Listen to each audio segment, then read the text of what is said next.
So now we're walking out into... We really tried making these low-ceilinged dorms to give you that Badger set sort of feel. And the first thing I know is the music. The score is amazing with this. Gorgeous. And I'm calling out here, this is unique music that you're hearing for the Hufflepuff Common Room. Go back to those Common Room videos we released, you'll notice the music's a little bit different, and that is entirely intentional. We just want to welcome you to your common room in every single house, just a little bit differently. So you can customize that experience right away. Oh my gosh, that's so awesome. Look at that. So I mean, beautiful design. We could spend like the entire rest of the stream just in the common room here and talking about it, and I'm sure Boston and James could be like just geeking out over it. All the details come from J.K. Rowling's writings for this common room. The round doors, the hanging vines, even the dancing badgers on the fireplace. It's got a real earthy vibe. Yeah. It's very, very earthy. Which is like elements for each of the houses, right? Hufflepuff is earth, Ravenclaw's air, Gryffindor is fire, and Slytherin is water. We really leaned into that for each common room. Wow. So it feels earthy. We've got a little earthen passageway. That's what we were. Hopefully, it should feel very familiar. Yeah, it does. It does. But I know you don't want to leave, but we're gonna be leaving. Thank you. I understand. Whoa, the sound effects though. Like, looking back at the past trailers, it was just music, but kind of hearing how Hogwarts is now, it's so cool. It's tactile. Yeah. Andrew's going to make use of one of our spells, Revelio. Use Revelio right here, because there's a little magic going on. You notice a little something there. Yeah.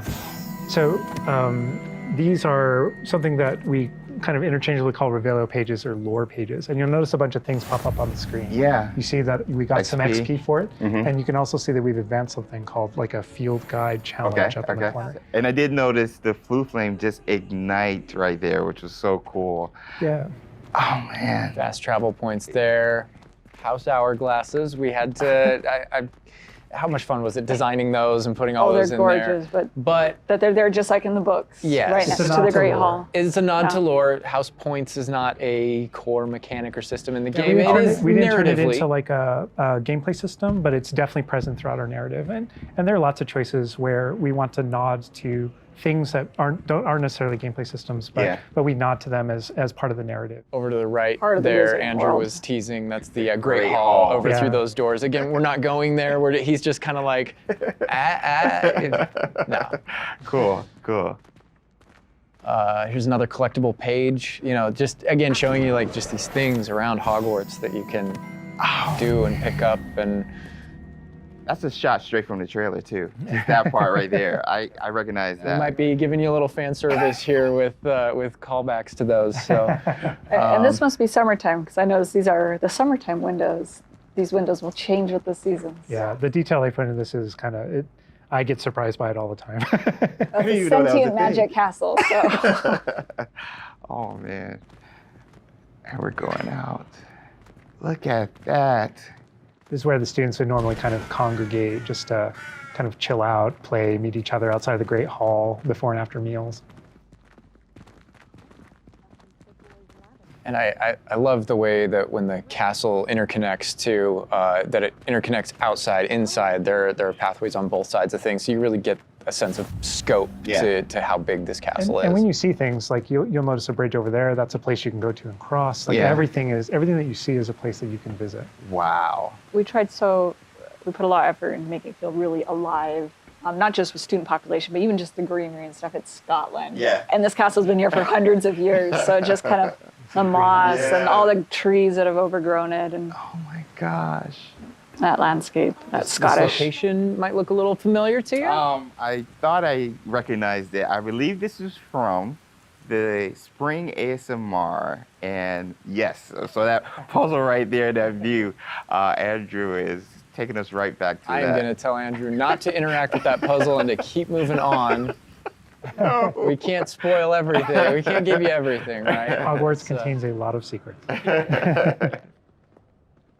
my God. But this is this grand entryway right here coming down into a really kind of central area. Yeah, we're coming upon the central hall, and we pointed out the greenhouse outside, and we'll notice when we get down there that it's on the right. This is a big hub of the school. Like it's a big castle, but it is designed so you shouldn't get very lost. This is kind of a grand central station. I love that. I love each that. direction, it's green over there, so the greenhouse is over there. Transfiguration courtyard, the library straight ahead. So it's kind of the hub Oh my of God. a lot of the castle. Even the color visually, you can just tell, okay, green, Oh, green, go that greenhouse. way.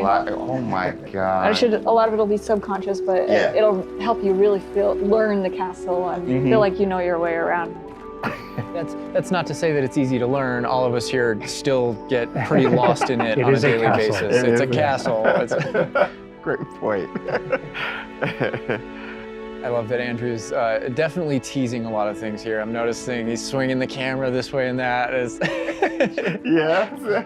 He's got this grin on his face over there that's just like, yeah, I know what That I'm doing. statue I know is what I'm from the reveal trailer. There's that dragon. Oh my This God. is another location where the students will gather, and just kind of chill out.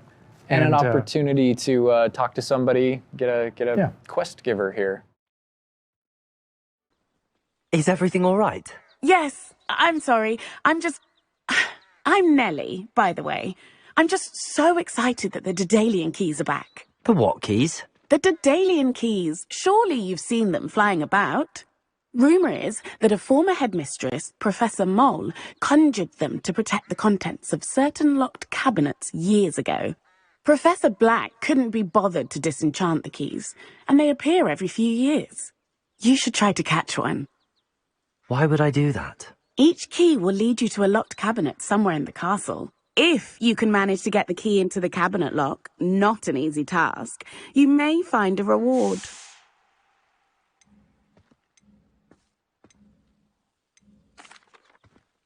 Perhaps I'll give it a go. I hope you do. In fact, I think I heard one of the keys in the astronomy tower. You should listen for them. So those kind of side quests are really, it's a cool way to interact If you manage to with open a your cabinet. fellow students, with perhaps other teachers, with, various things like that, as well as teach you some more of the secrets of Hogwarts, I think. There's a in this little case, bit of that. absolutely. Yeah. So the students are a way to kind of like flesh out the school opportunities around it, what we can do, and then those interactions. Different interactions with different characters can also offer different choice points for the player, and then some of those things can affect things game wide. Some of these affect characters' lives, the ending of the game. And sometimes it's just about you being a little bit of a Sometimes nice just about guy the or just mission. being a jerk. Yes, absolutely. So the scale really varies, but those opportunities exist for the player. Wow, look at this. This is the Dada Defense Against the Dark Arts Power. Tower, which this is one of my favorite locations in the castle. Just visually, you come in here and just the richness of It this is area. very iconic, very unique to anywhere else in the castle. Somebody else that we can talk to, notably a younger student. Yeah, she looks like a first year or an 11-year-old. Are you all right? Don't you know who I am? Zenobia Noak, the girl whom everyone at school hates for no reason.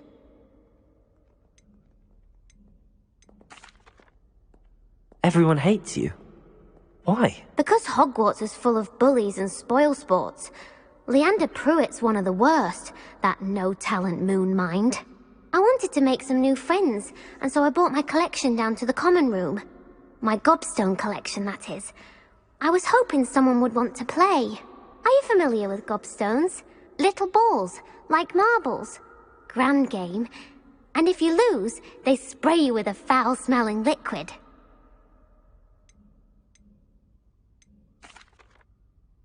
I haven't much interest in a game that sprays you with odors. Only if you lose, which I never do. Or at least, not often. People can be so cruel. Just because they're sprayed all over with smelly gobstone spit, it's their own fault for losing. Imelda is one of the worst losers. Everett and Astoria are terrible as well. And now those poor losers have taken my gobstones and hidden them in very high places all over the school.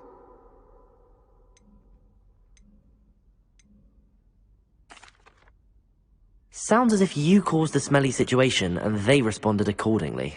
I didn't make the rules. Anyway, I can't work out how to get them back on my own.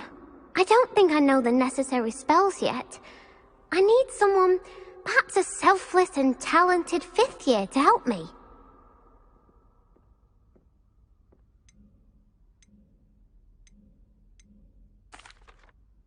I'll see what I can do. I'd appreciate the help. If you do find all of my gobstones, do come and see me again.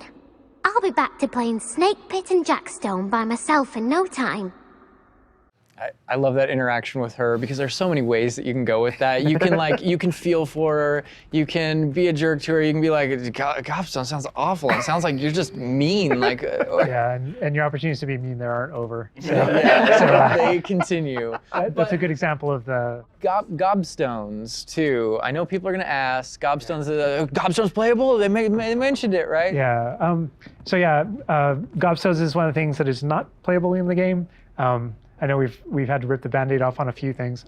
Honestly, it's an amazing thing on the franchise how many things about this like speak to us as fans and that we want to turn into gameplay. And there were calls that we had to make over the course of production of kind of like which things we will and won't include in the bucket, just kind of for the overall Wizard's chest. Those are things that aren't featured. Yeah. They're featured within the world. Right? I'm glad they're mentioned. They're a part of the wizarding world. Yeah. Every single time there was something that we regretted because we couldn't include it. We also tried to figure out a way to make sure that it was included in the narrative, included in the stories, make sure that there's a way to kind of like acknowledge it, touch it, and make it feel like it's definitely part of the world.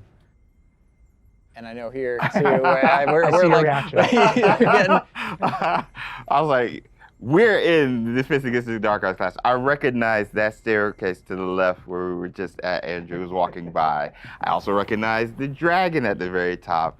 Oh my gosh.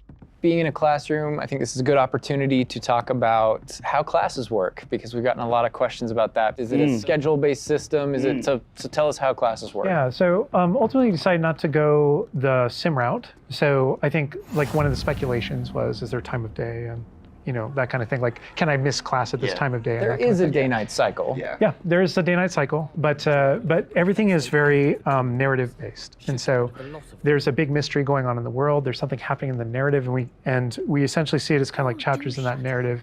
Each chapter of which has a set of missions that you can choose between as you're progressing through the game, and classes fit within that structure. So there are mainline things that the players have to do, and then classes also appear on the sides as well as optional things that help you advance your spells. It's absolutely true that classes provide all of your major tools throughout the gameplay, your spells, your major abilities. You get to know the professors. Each one of them has these bespoke kind of events and moments in those missions. And then there are also additional opportunities outside of that through kind of like side classroom missions, essentially, where you can learn additional spells or things that you need in your adventure and also get to know the professors better. And I just want to call out something that Andrew's been kind of showing off, ways to kind of interact with the environment and just engage with the world. And, maybe down there who's sipping some tea with the Victorian high society. High society. I just no wonder you like this area because we built it for like the purebloods and the Slytherins. Oh, come on. Well, like, speaking of lived in, like, the sound effects again, the chatter of the communication that's happening and the footsteps, like, it just makes it feel more alive. Little events like that, the brooms going by I just saw overhead. a broom go by. Love that.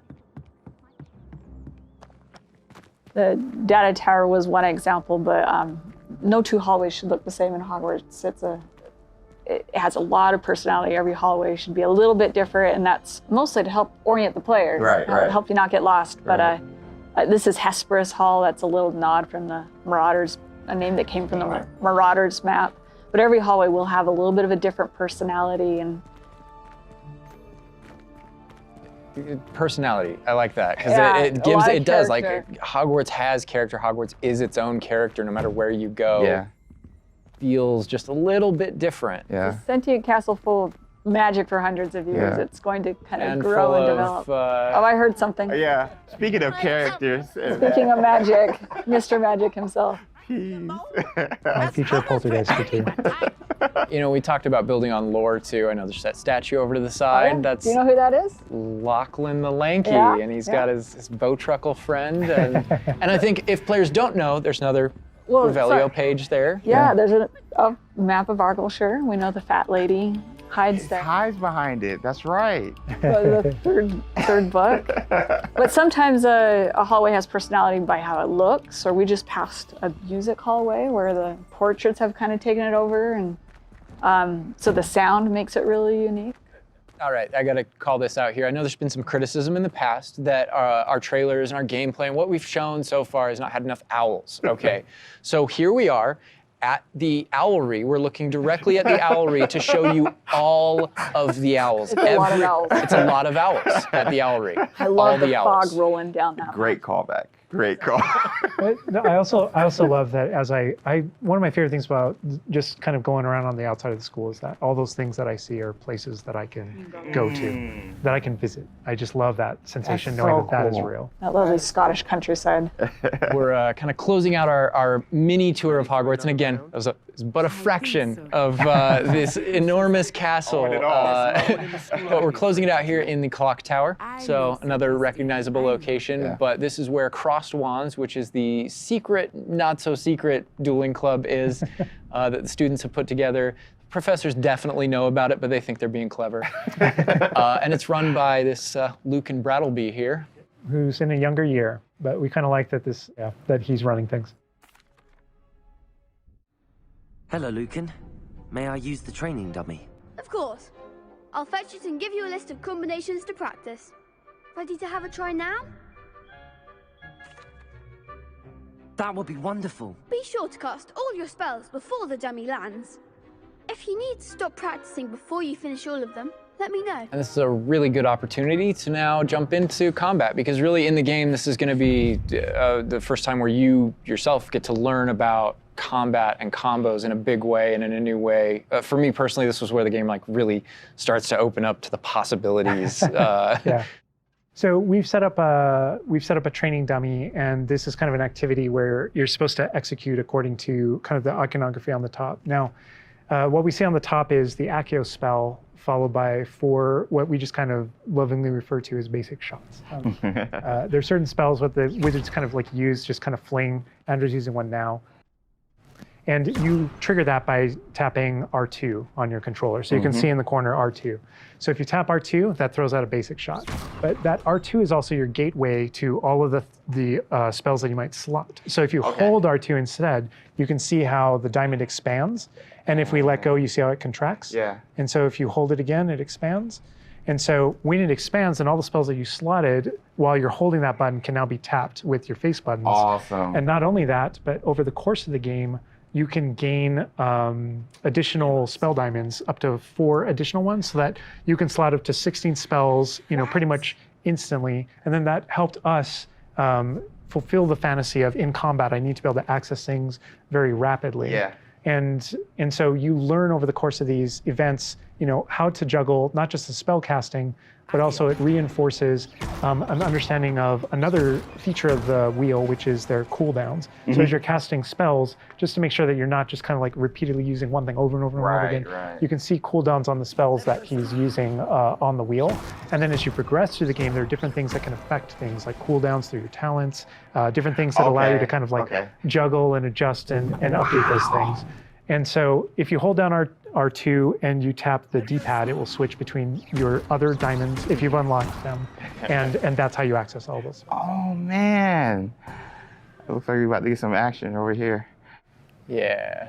So this is a great way to kind of learn how to pull things together, So you use pull those Leviosa combos right together. Here. Yeah. Tap, Accio, tap, tap, tap. Awesome. Well done, Andrew. And that's just against the dummy, but I mean, I'd say that's enough practice. You looked good out there. Thank you, Lucan.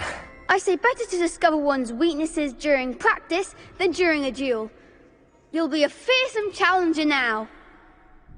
I think now we can take on something a little more challenging. It's going to shoot back. Now let's talk about some more features of the combat system. Hello, Lucan. Is the next round of Crossed Wands all set? Why, yes it is. I've got a great match lined up. Ready for another round?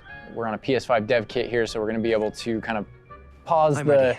the action Yeah. and talk about what you're seeing on the screen, because there is about to be a lot going on. Okay.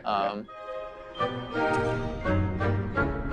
right, here you can select if you want to fight with somebody else, some of your of the other classmates. students. Yeah. But in this case, we're not. We want that action to feel a little more frantic towards you to really get you that sense of combat. Back into gameplay here. Andrew's gonna pretty handily finish these other students off here. Win this Look duel. how fast it is. It's like a dance. Yeah, we really felt like in the movies, there's almost like a, it's kind of like there's this element of kind of like fencing from a very great distance. That's such a good call. And there are a lot of things that we had to do with our controls and combat system in order to kind of capitalize on that idea. beat them That's pretty unique to the blindfolded. Wizarding world. Understandable. Well, perhaps you should try that next time. The other duelists have already taken notice of you, but after that last round, they'll really have it in for you. You'd better keep practicing if you want a chance at winning, or at least surviving the next round. I'll let you know when we're ready. Hope to see you then. The next round is for all the gobstones, so to speak.